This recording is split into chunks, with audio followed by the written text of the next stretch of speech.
We are nearing the end of Module A, Context for Teaching and Learning. And as we round it out, we're going to look over that assessment data that you collected back in class profile.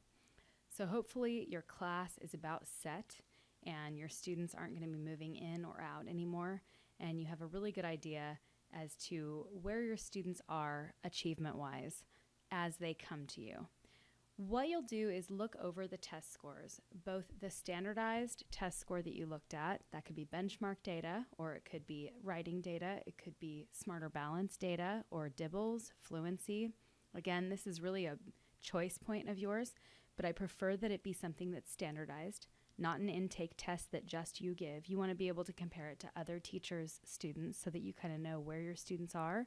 And then you'll also be looking over English learner data. What you'll do is you'll look over that data with your consulting teacher, and you're just going to come up with some salient ideas that pop into your head as you look at that data. Maybe it is that you have a slew of students who have not met the standard, or maybe you have almost a purely GATE class, but half of them are at level 3 and half are at level 4. So you'll just put those very short thoughts down into these 2 lines. And then you're going to talk about how you're going to differentiate instruction for those achievement levels. Now, just a point of interest, we used to talk about performance levels. We had far below basic, etc. And the Smarter Balance test and then also the Common Core standards, we're really talking about achievement levels. We're aligning things to the standard itself. So we have taken that and kind of reduced what you have to do for differentiating from 5 categories down to 4. And this is nice because if you're looking at writing rubrics are usually in 4 chunked pieces. You've got your 1, 2, 3, and 4 levels. So we're looking at students who have not met the standard, who nearly met the standard, who did, and then who exceeded the standard. And how will you differentiate for each of those achievement levels? It's important to note that if you do not have students at one of these achievement levels, you still have to write down how you would differentiate for a student at that achievement level. It's important to do that because A, you're supposed to know how to instruct all types of students, and B, the state is issuing you a clear credential based upon the idea that you can teach all learners of all types. So it is not enough to simply state, I have no students at this level. You still have to include a little bulleted list of specific ideas of how you would differentiate.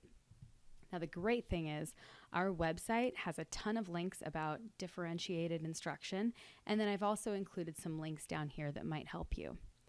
With your CELT test or whatever other English learner assessment data you can derive from your school site, you're going to do the exact same thing. Look over the data, talk about 2 things you've learned, and then break it down into these 3 categories. These directly align with our new frameworks for literacy and ELD, and I have included a little alignment guide for our old levels because the CELT still breaks it down into advanced, early advanced, intermediate, etc. I have also included links for you here to help you with your differentiated instruction, but I encourage you to just go talk to people, go talk to other instructors on your campus who have a great background with English learners and get some of their tips as well. I do want to point out that differentiated instruction for English learners is not seating your English learner next to a bilingual student. That is not differentiating instruction. In fact, it has nothing to do with your instruction. It has to do with a student in your class who can speak both the language that you're instructing in, which is English, and whatever language the other student has. That can be a real detriment to all students in class, especially the bilingual student who's trying to learn and also translate for you. So that is not a differentiated instruction strategy, but there are a ton that you can look up on these websites.